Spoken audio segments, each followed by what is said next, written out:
नमस्कार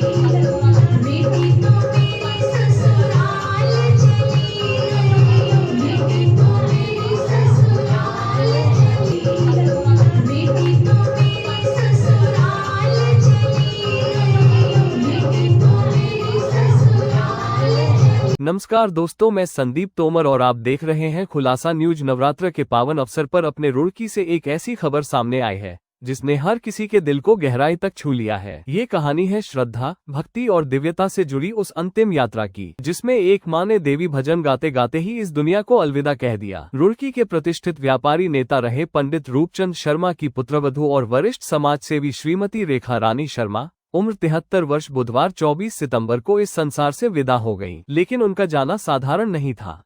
बुधवार की शाम उन्होंने अपने घर पर देवी कीर्तन का आयोजन रखा था।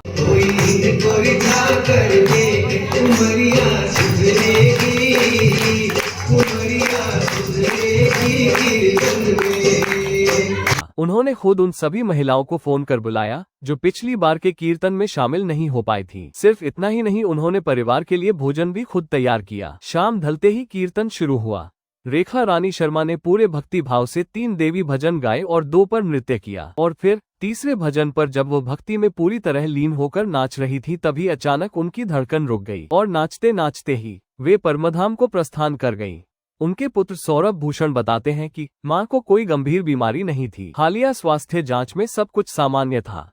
शायद यही उनकी साधना और देवी मां के प्रति निष्ठा थी जिसने उन्हें बिना किसी पीड़ा के अपने चरणों में समा लिया।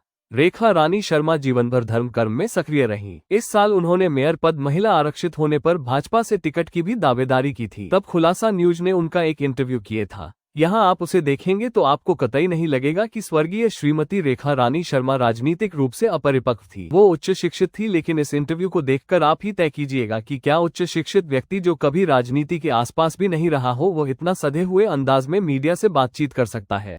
पहले तो आपको नमस्कार, बहुत बहुत धन्यवाद। अपनी पार्टी का बहुत बहुत धन्यवाद देना चाहूँगा। तो आप आशीर्वाद दीजिए। नहीं, ठीक है, इस कट कर दिया ये बात। कोई बात नहीं। लेकिन हम लोग 70 साल के करीब से जनता पार्टी में हैं और हम जनसंघ के जवान से 70 साल पहले हमारे फादर इन लॉ थे। अब हम लोग हैं, सौरभ भूषण जी हैं, इनके फादर थे।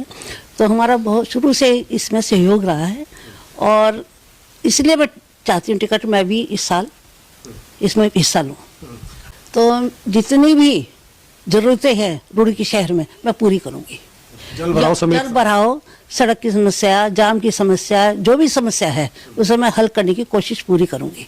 बहरहाल श्रीमती रेखा रानी शर्मा का निधन दुखद तो है, पर जब ये ज्ञात हो कि सबको दुनिया से जाना है और कोई व्यक्ति इतनी सहज मृत्यु पाए तो हिंदू धर्म में उसे भी भगवत कृपा ही माना जाता है। ऐसे में भूषण परिवार के इस बड़े दुख में शामिल होते हुए खुलासा न्यूज भी उन्हें यही ढांढस बंधा सकता है कि वह शारीरिक रूप से धरा पर थी तो देवी जैसी सत्कर्मी महिला थी, और अब नवरात्र में महान देवी दुर्गा जी ही उन्हें अपने धाम ले गई है। अतः भूषण परिवार सदैव देवी माता के चरणगामी रहे और उनकी सहज मृत्यु का वीडियो इस खबर में देखने वाले लोग 2 बातें ध्यान रखें कि मौत अटल है, दूसरे मृत्यु की सहजता या विकटता भी सत्कर्मों पर निर्भर है। अब नवरात्र के इस पावन समय में उनका देवी भजन गाते गाते दुनिया से जाना परिवार और पूरे समाज के लिए श्रद्धा और भक्ति का एक अमिट उदाहरण बन गया है। लोग कह रहे हैं कि देवी माँ ने अपनी सच्ची उपासक को बिना किसी कष्ट के अपने चरणों में समा लिया, और यही तो हिंदू धर्म का संदेश भी है कि मृत्यु अटल है, पर उसकी सहजता और दिव्यता आपके कर्मों और भक्ति पर निर्भर करती है। छायाकार पप्पी भाई के साथ मैं संदीप तोमर आपको करता हूँ जय माता दी, नमस्कार,